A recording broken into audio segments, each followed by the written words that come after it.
Everyone, good evening. তো আজকে তোমাদের সেই কালকে কই মাছের রাতের গল্পটা আমি বলি, কারণ তোমাদের তো বলা হয়নি কই মাছের গল্পটা কী হয়েছে, আমি তোমাদের সঙ্গে শেয়ার করি। শুনলে তোমরা আশা করি বলবে যে বৌদি কত ট্যালেন্টেড। কিসের জন্য সেটাও বলছি, দাঁড়া। তো কালকে রাতে যখন 11টা বাজে, আমি তখন থেকে অলরেডি 10:30 থেকে আমি ঠিক করেছিলাম যে আজকে কালকে লাইভে আসবো, বাট লাইভে আসতে পারিনি। কেন? কারণ বৃষ্টি হচ্ছিলো, বৃষ্টির জন্য কারেন্ট ছিল না। আর আমার ঘরে তো এখন ইনভার্টার নেই, ইনভার্টার খোলা আছে, সেই কারণে কারেন্টও নেই, তো করতেও পারিনি। যাই হোক, বসেছিলাম যে এই মনে হয় কারেন্ট আসবে, একবার দুবার করে এসে আবার চলে আসছে। তাহলে হয়তো যদি আসে, ওই আসে বসে আছি 11:30 বাজে, দেখছি দরজার মধ্যে কেউ ধাক্কা দিচ্ছে। এই দরজায় কে ধাক্কা দিচ্ছে?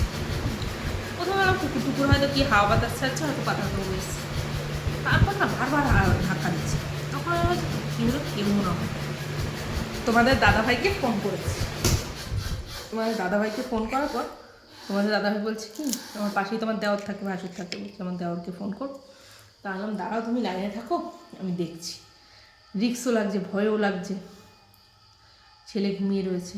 যাই হোক, মনে সাহস নিয়ে আমার দেওরকে ফোন করো। দেওরের গেটের কাছে গেছি, দেখলাম আমার দেওরের ঘর থেকে কেউ একটু বেরিয়ে আসছে। কারণ হয়তো আমার দেওরটা ওর হাতে বেরিয়ে আসছে। ডাকছি, সাড়া দিচ্ছে না। তখন আমার দেওরকে লাস্টে ফোন করলাম। আমার যা ধরে বললো যে ওরা খেতে বসেছে, ওর ছেলে বেরিয়েছে। তখন একটু মনের মধ্যে সাহস পেল যে না, বাড়ির লোক যে বেরিয়েছে যখন, তাহলে আর কেউ যদি থাকে ঢুকে যাবে। যখন গেট মানে জানলা দিয়ে মুখটা উকি মারি, দেখি আমার গেটের কাছে কই মাছ, এই বড় বড় কই মাছ।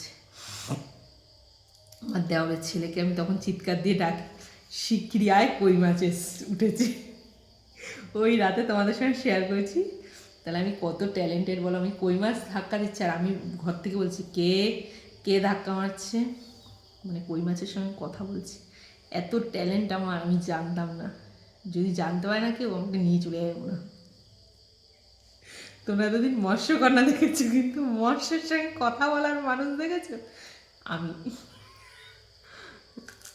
তো যাই হোক, মানে ভালো তোমাদের সঙ্গে এই গল্পটা একটু শেয়ার করি। কালকে রাত্রেবেলা তোমার দাদাভাইয়ের আমি হাসাহাসি করছিলাম যেন, বলে আমার যা আমাকে কত করছি, এক মাছ হচ্ছে কি তুই মাছের সঙ্গে গল্প করছিলি। তো কে কে খাবে সন্ধ্যাবেলার চা আর বিস্কুট?